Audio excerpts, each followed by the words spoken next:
नमस्कार दोस्तों, हम लोग ये प्योरिटी सेट देखेंगे बीपीएससी।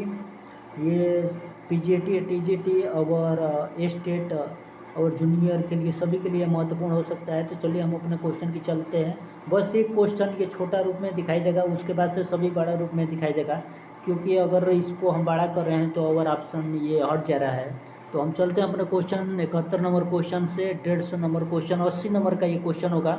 हर प्रश्न का एक नंबर होगा। आप नए हैं तो इस चैनल को सब्सक्राइब कर लीजिएगा ऐसे ही महत्वपूर्ण वीडियो पाने के लिए। तो हम चलते हैं अपने क्वेश्चन की तरफ। कह रहा है कि मन की उत्पत्ति वेदना मन ही मन में बहती थी, चुप रहकर अंतर मन में कुछ मौन व्यथा बहती थी। और उसके बाद से कह रहा है, थोड़ा इसको, दुर्गम पथ पर चलने का वे संबल छूट गया था, अविचल विकल वह प्राणी भीतर से टूट गया था। उपयुक्त में से कौन सा पंक्ति ये अभिव्यंजना हो सकता है, वही हमें बताना है। बताइए तो ये कौन सा पंक्ति अभिव्यंजना हो सकता है। तो इसमें कह रहा है कि मन की वेदना मन ही मन में बहती थी, चुप रहकर अंतर मन में कुछ मौन व्यथा कहती थी, दुर्गम पथ पर चलने का वो संबल टूट गया, अविकल वह प्राणी भीतर से टूट गया। उपयुक्त पंक्ति आप जानते हो ये करुण रस से संबंधित है। ऑप्शन नंबर इसका क्या हो जाएगा। तो ऑप्शन नंबर हम जानते हैं कि इसका सी नंबर हो जाएगा। ऑप्शन नंबर ये सी नंबर हो जाएगा। चलिए हम लोग 72 नंबर क्वेश्चन पर चलते हैं और बड़ा कर रहे हैं क्वेश्चन पर, अब पूरा दिखाई देगा। और यहाँ पर देखिए सबसे मोस्ट इम्पोर्टेंट ये क्वेश्चन है और ये विभिन्न प्रतियोगिता परीक्षाओं में पूछा गया है। बताइए लाभ और हानि में कौन सा समास होगा। कमेंट कीजिए इसको लाभ हानि। अगर कोई भी क्वेश्चन आप लोग को ये संभावित होगा तो इसमें कमेंट में ज़रूर बताइएगा।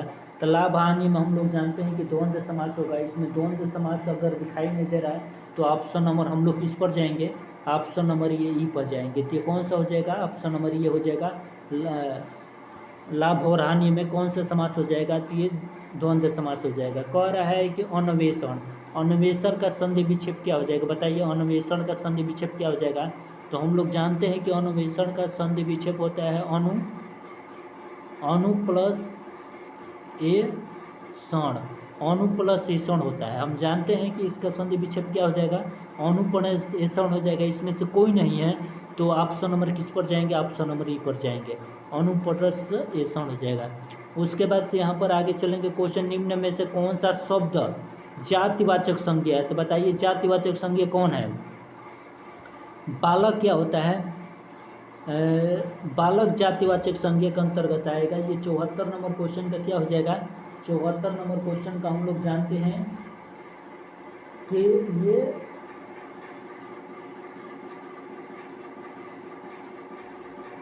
बताइए क्या होगा 74 नंबर क्वेश्चन का।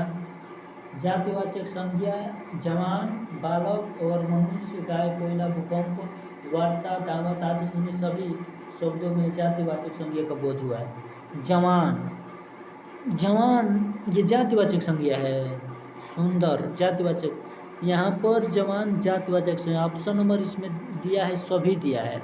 इसमें अगर इसका वो ऑफिशियल देखा जाए तो इसमें लगाया है कि इनमें से क्या है, कि इनमें से सही ऑप्शन नंबर डी लगाया है। पर क्या ये जवान ये जातिवाचक संज्ञा के अंतर्गत आता है, बताइएगा। ये तो ये क्लियर है कि बालक जातिवाचक संज्ञा के अंतर्गत आएगा, और ये सुंदर जातिवाचक संज्ञा के अंतर्गत नहीं आएगा।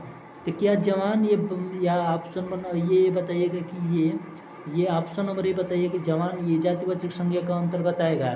थोड़ा कमेंट में इसको ज़रूर बताइएगा, क्योंकि इसका जो आंसर दिया है ना, ये रंजीत कुमार IAS 49 रैंक के ये प्रेटी सेट है, तो उसमें दिया है ऑप्शन नंबर ये डी दिया है। पर ऑप्शन नंबर ये यहाँ पर बी होना चाहिए, क्योंकि बालक जातिवाचक संज्ञा के अंतर्गत आएगा, न कि जवान। जवान ये भाववाचक संज्ञा के अंतर्गत आ जाएगा। उसके बाद से यहाँ पर कह रहा है कि पुरुषवाचक सर्वनाम चुनिए। यहाँ पर कह रहा है कि आप अंदर आकर बैठिए, यहाँ पर बताना है पुरुषवाचक सर्वनाम कौन हो जाएगा। तो ऑप्शन नंबर इसका क्या हो जाएगा, ऑप्शन नंबर ये हो जाएगा पुरुषवाचक सर्वनाम, आप हो जाएगा। उसके बाद से आगे क्वेश्चन कह रहा है कि अन्न, अन्न और अन्य, अन्न और अन्य में क्या हो जाएगा, अन्न, अन्न मतलब जानते हो, अन्न मतलब अनाज होता है, अन्न मतलब अनाज होता है, या सॉरी, अन्न मतलब क्या होता है, अन्न मतलब अनाज, अन्य मतलब क्या होता है, अन्य मतलब दूसरा। ऑप्शन नंबर इसका क्या हो जाएगा, ऑप्शन नंबर ए सही हो जाएगा। उसके बाद से आगे नंबर क्वेश्चन देखिए, आगे नंबर क्वेश्चन जो सबसे मोस्ट इम्पोर्टेंट क्वेश्चन है, यहाँ पर हम लोग चलेंगे इधर,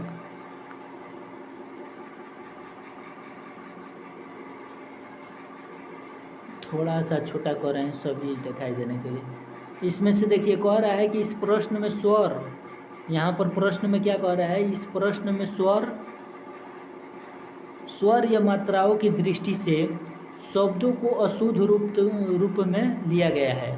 तो यहाँ पर कह रहा है कि 4 विकल्पों में से शुद्ध शब्द का हमें क्या करना है, शुद्ध शब्द का चयन करना है। तो यहाँ पर बताइए, कह रहा है कि बिस्मती, तो बिस्मती कौन में कौन सा सही होगा, बताइए। Option number A, option number B, option number C, इसमें से कौन सा सही होगा ये बताइए।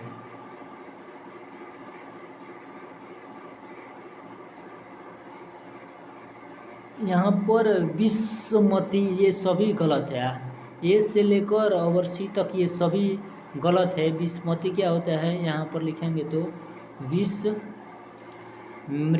ये विस्मृति होता है, इस तरह ये विस्मृति होता है। उसके बाद से कहता है, कह रहा है आगे क्वेश्चन, संकर शब्द का अर्थ क्या हो जाएगा। कह रहा है कि तत्सम शब्द, संकर शब्द का अर्थ क्या होगा, यहाँ पर बताइए। क्या तत्सम होगा कि तद्भव होगा, दो भाषाओं के मेल से बना शब्द, तो दो भाषाओं के मेल से बना शब्द को संकर शब्द का अर्थ होता है। और आगे क्वेश्चन कह रहा है कि किस शब्द में आ उपसर्ग नहीं है, यहाँ पर बताना है कि किस शब्द में आ उपसर्ग नहीं है।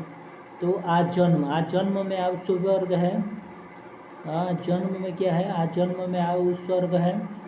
और यहाँ पर आगमन, आगमन, गमन, गमन, आगमन इसमें भी है। और आकर्षण, आकर्षण में ये नहीं है। ऑप्शन नंबर क्या हो जाएगा, 79 का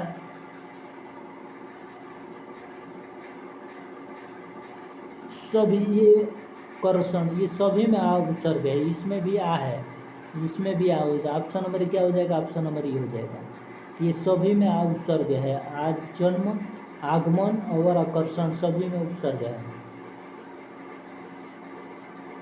आगे देखिए कह रहा है कि यह ताले की चाबी है, यह ताले की चाबी है, तो तले का, तले के यहाँ पर क्या कह रहा है, ये तले की चाबी है, तो यहाँ पर क्या हो जाएगा, संप्रदान कारक। ये कौन सा कारक हो जाएगा, संप्रदान कारक। ये थोड़ा बताइए कि संप्रदान कारक कहाँ कहाँ होता है। तो हम लोग जानते हैं कि यह तले की चाबी है, रेखांकित शब्द में संप्रदान कारक है। संप्रदान कारक, संप्रदान कारक उस कारक को कहते हैं जिनके लिए कुछ दिया, कुछ किया जाए, कुछ दिया जाए या कुछ किया जाए, उनको, जिसको कुछ दिया जाए उसे संप्रदान कारक कहते हैं। उसके बाद से आगे नंबर क्वेश्चन देखेंगे हम लोग। आगे नंबर क्वेश्चन कह रहा है कि शिशुपाल वध के रचनाकार का नाम बताइए। शिशुपाल वध के रचनाकार का नाम बताइए। 81 नंबर क्वेश्चन का जवाब दीजिए। शिशुपाल, तो भामो, भामो हो जाएंगे, क्या हो जाएंगे,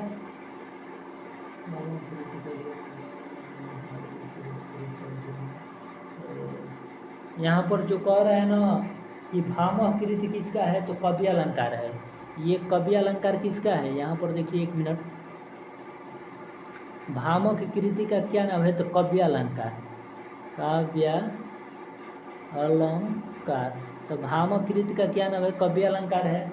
और उसके बाद से हम लोग आगे देखेंगे, कह रहा है कि भारवी कृति क्या है, तो भारवी का कीर्तार्जुनियम है, कि रातार्जुनियम, भारवी का कीर्तार्जुनियम है। और उसके बाद से कुंतक का क्या है, कुंतक का वक्रोक्ति है। कुंतक का क्या हो जाएगा, कुंतक का वक्रोक्ति, कुंतक का वक्रोक्ति है। और यहाँ पर एक और क्या कह रहा है उसको बताइए। इसमें से ऑप्शन नंबर इसका क्या हो जाएगा, तो ऑप्शन नंबर ये हो जाएगा। ये जो कह रहा है कि कुंतल वक्रोक्ति की मूर्त एवं माँ शिशुपाल वधम का है। ये शिशुपाल वधम का है। शिशु जीवितम और माघ, ये जो शिशुपाल वधम है ना, जीवितम एवं माघ, ये जीवितम और माघ जो है ना, ये शिशुपाल वधम की ये रचना है। तो ये ऑप्शन नंबर क्या हो जाएगा? ऑप्शन नंबर ये ई हो जाएगा। शिशुपाल वधम ये जीवितम माघ की ये रचना है। और यहाँ पर आप देख सकते हैं कीर्तनार्जुनीय में भारवी की रचना है और भामह काव्य अलंकार से संबंधित है। तो यहाँ पर ऑप्शन नंबर ये हो जाएगा। भभूति की रचना का नाम बताइए। तो 82 नंबर क्वेश्चन का जवाब दीजिए। भभूति की रचना का क्या नाम हो जाएगा? उत्तर रामचरित्र। तो भभूति की रचना का क्या नाम हो जाएगा? उत्तर रामचरित्र हो जाएगा। उत्तर रामचरित्र भभूति की रचना हो जाएगा। उसके बाद से हम लोग आगे कह रहा है कि यहाँ पर तुलसी आधुनिक वातायन से पुस्तक के लेखक कौन हो जाएंगे? तुलसी आधुनिक वातायन से पुस्तक के लेखक कौन हो जाएंगे बताइए। 82 नंबर कह रहे हैं। 83 नंबर क्वेश्चन का जवाब दीजिए। और है कि तुलसी आधुनिक वातायन से पुस्तक के लेखक कौन हो जाएंगे? तो अशोक वाजपेयी। तुलसी आधुनिक वातायन के लेखक ये कौन हो जाएंगे? तो हम लोग जानते हैं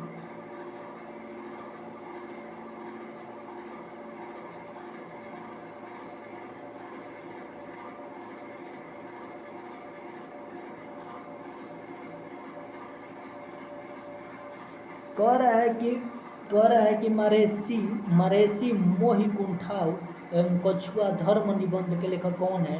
ये 84 नंबर क्वेश्चन का बताइए।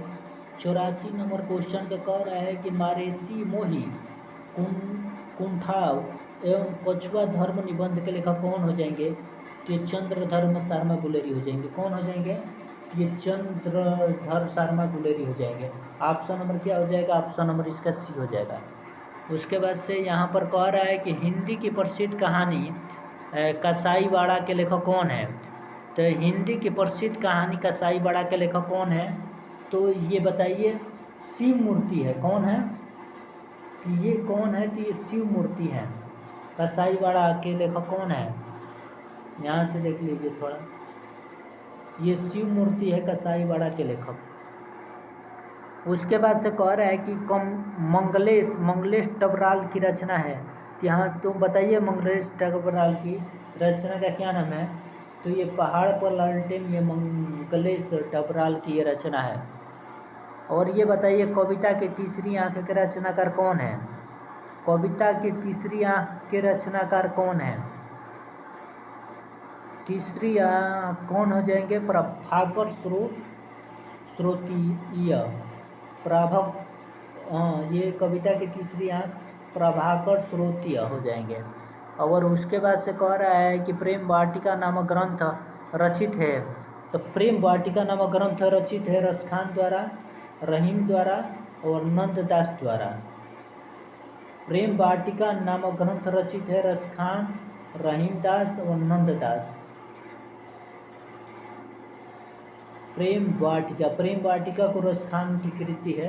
ऑप्शन नंबर 28 का क्या 88 का क्या हो जाएगा? 88 का ए हो जाएगा। ये प्रेम वाटिका किसकी है? रसखान का है। उसके बाद से आगे हम लोग चलेंगे। आगे की रचना का क्या नाम है बताइए। कुरुक्षेत्र हम लोग जानते हैं। कुरुक्षेत्र किसका रचना है? कुरुक्षेत्र ये रामधारी सिंह दिनकर का है। हुंकार किसका है? हुंकार भी रामधारी सिंह दिनकर का है। और हरी घास पर क्षण भर किसका है? तो ये हरी घास पर क्षण भर हम लोग जानते हैं किसका है। ये हरी घास पर क्षण भर ये आगे की रचना है।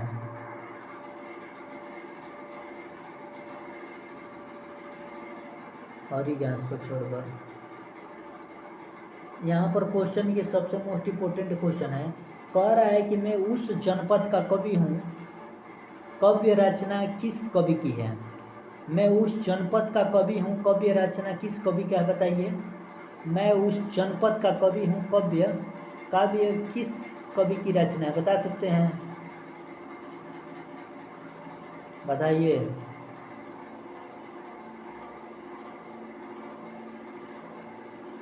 तो ये त्रिलोचन का हो जाएगा। अगर हम उस जनपद के कवि रहेंगे तो निश्चित है कि तीर मारने का कार्य करेंगे, तो ये त्रिलोचन से संबंधित हो जाएगा।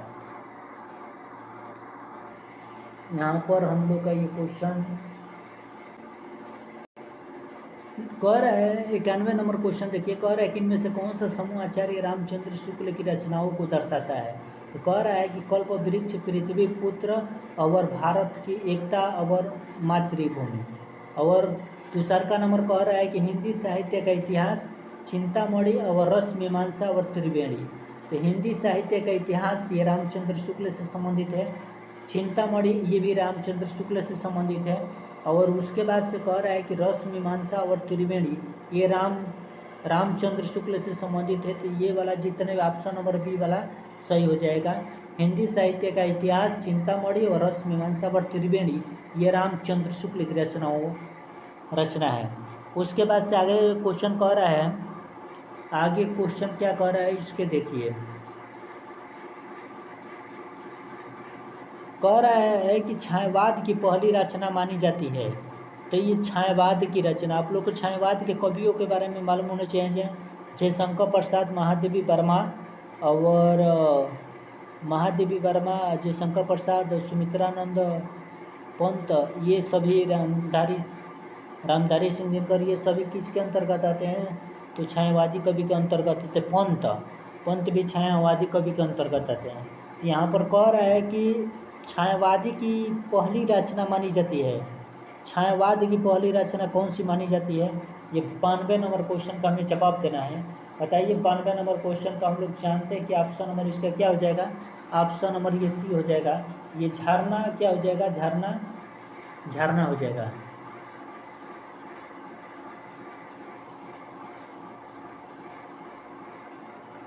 कह रहा है कि बादल राग के रचयिता हैं। तो बादल राग के रचयिता कौन है? बताइए बादल राग के रचयिता। बादल राग के रचयिता ये 93 नंबर क्वेश्चन का हमें क्या करना है? 93 नंबर क्वेश्चन का जवाब देना है। बादल राग के रचयिता कौन हो जाएंगे? तो बादल राग के रचयिता हम लोग जानते हैं कि ऑप्शन नंबर क्या हो जाएगा? ऑप्शन नंबर सी हो जाएगा, सूर्यकांत त्रिपाठी निराला। तो किसी का अगर बादल जैसा राग होगा तो उसको सुनेंगे तो सूर्यकांत त्रिपाठी निराला हो जाएगा।